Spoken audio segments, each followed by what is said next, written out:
Bonjour, c'est Alexandra Varni d'All4Test. Aujourd'hui, je réponds à la question: c'est quoi l'accessibilité numérique? C'est pour qui? Et pourquoi c'est si important? Surtout maintenant.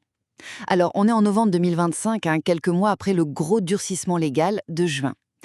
Et pourtant, l'accès égal au numérique, ça reste un vrai défi. C'est quand même un droit humain fondamental, super important pour 12 millions de personnes rien qu'en France, et 1 milliard dans le monde. Bon, que faut-il retenir? Je vous propose 3 points clés. Premièrement, qu'est-ce que c'est au juste?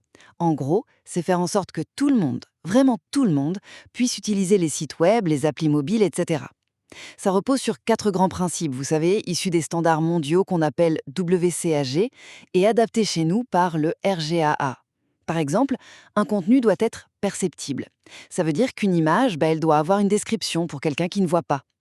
Il faut aussi que ce soit utilisable, compréhensible et robuste, donc compatible avec un max de technologie. Deuxièmement, c'est pour qui? Bien sûr, on pense aux 12 millions de Français en situation de handicap. Et attention, 80% de ces handicaps sont invisibles. Mais ça va plus loin. Ça aide aussi les personnes âgées, quelqu'un avec un bras cassé temporairement.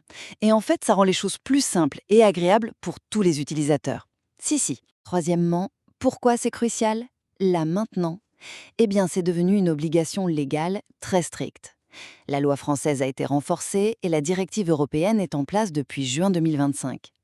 Ça concerne le secteur public, mais aussi beaucoup d'entreprises privées, notamment dans l'e-commerce, la banque, les transports. Les sanctions, elles, peuvent grimper jusqu'à 50 000 euros et les contrôles sont plus fréquents. Faut aussi jouer la transparence avec une déclaration d'accessibilité publique. Au final, c'est une question d'inclusion, d'éthique, mais c'est aussi bon pour l'image. Et ça ouvre l'accès à un marché énorme. Voilà, en résumé, l'accessibilité numérique, ce n'est plus juste une bonne idée, c'est un droit, une obligation légale forte depuis 2025, et franchement, c'est une belle opportunité.